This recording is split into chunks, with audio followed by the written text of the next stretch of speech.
Hi everyone, Aaron here for Zollotech, and this is the OnePlus 6T. I've been using it for the past few weeks on and off, and I have to say overall it's been a positive experience. So I wanted to go over the good and the bad about this phone.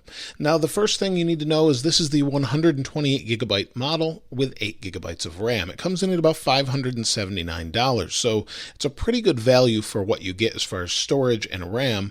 And then this is the mirror black version, and it's a fingerprint magnet, but I think it looks really good. There's also a midnight black that's a flat black, but the mirror black looks really good.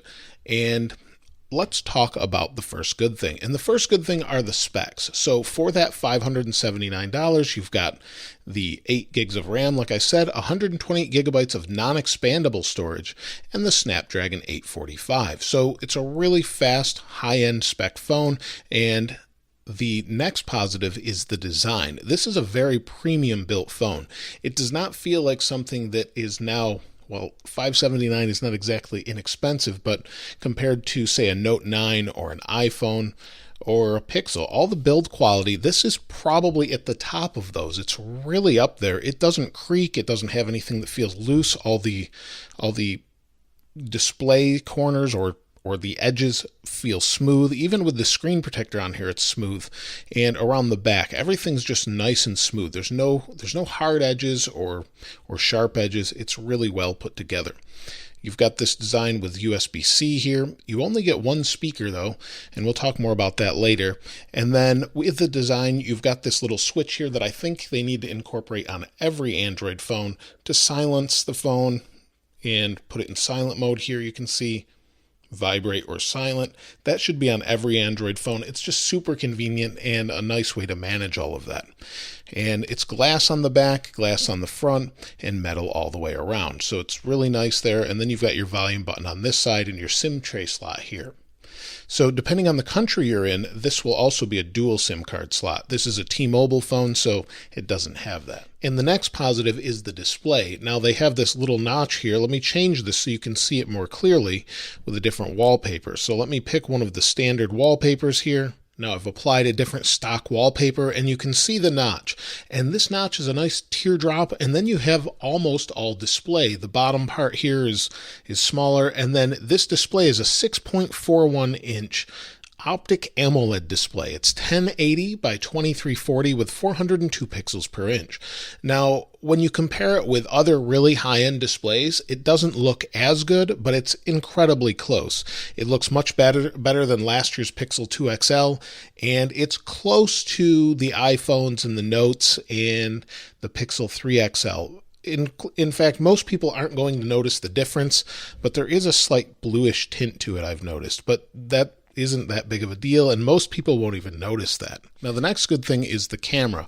The cameras on the back are 16 plus 20 megapixel OIS or optically image stabilized cameras with night capture. Now I tested out the night capture against the Pixel 3 XL and against the iPhone XS Max just to see what this was capable of at night without a flash. Of course you could use a flash, but let's take a look at those now. This is using the night mode of the OnePlus 6T, and you'll see it's really grainy. It's not the greatest photo at all, and it does pick up more light than the iPhone XS Max that we see here, but it is more noisy as well. So while you can't see a whole lot here, when we switch over to the Pixel 3 XL, you can see a lot more.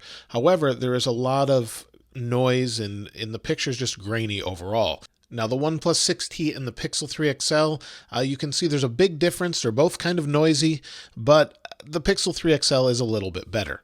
You can see the camera does okay at night. It's not like the Pixel 3 XL, but you could use a flash.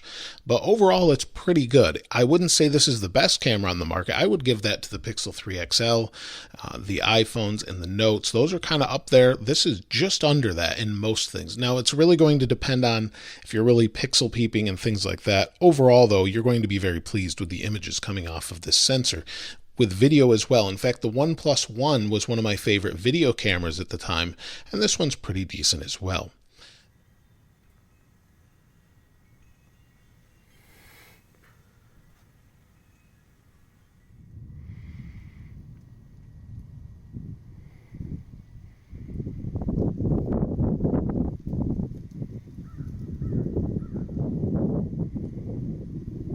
Now the camera app itself is nice. Of course, you've got portrait mode, you can see here.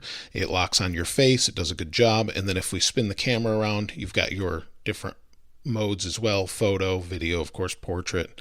And it's really a pretty nice camera. I'm very impressed with it, especially at this price. Now the next positive thing is the battery. 3,700 milliamp hours of battery, so it's a very large battery. It will get you through a day, no problem.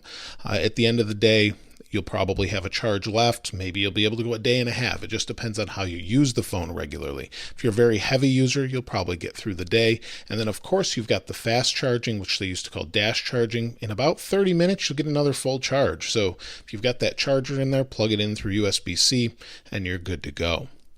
Now the next positive thing or good thing is Oxygen OS. Now this is running on Android 9 Pie with Oxygen OS, and I've got the button set up just like Android 9, and it's super smooth. This is the smoothest Android phone I think on the market right now, at least that I've tested.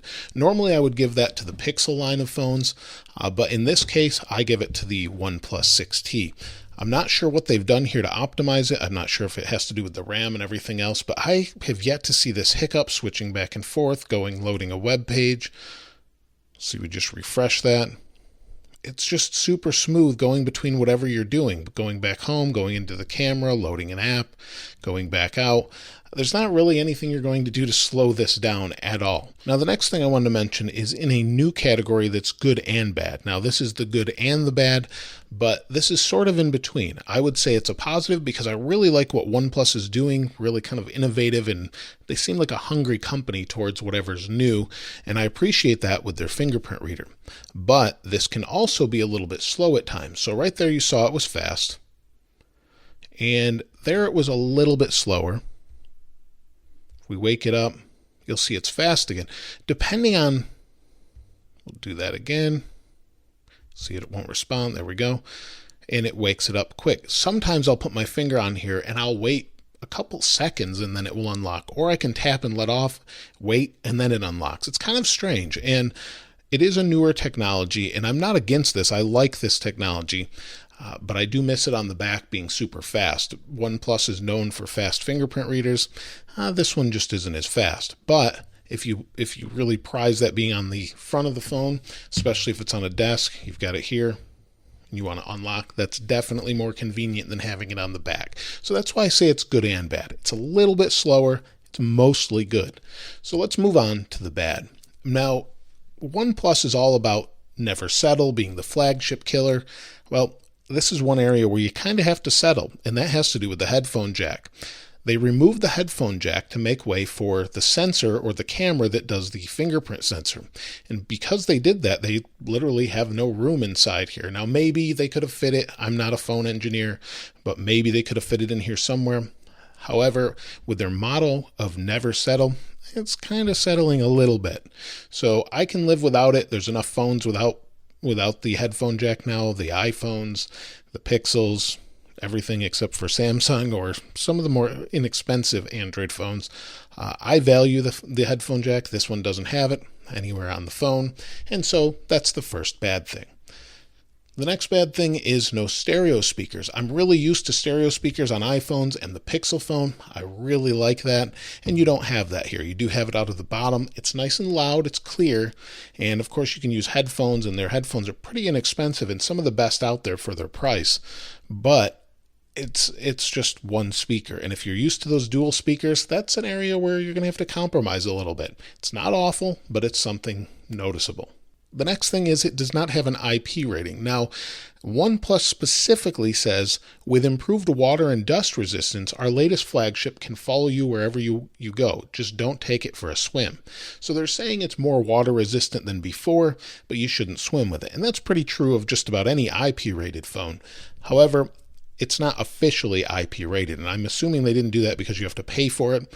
I think if it will withstand splashes, maybe the occasional puddle drop, then you'll be okay.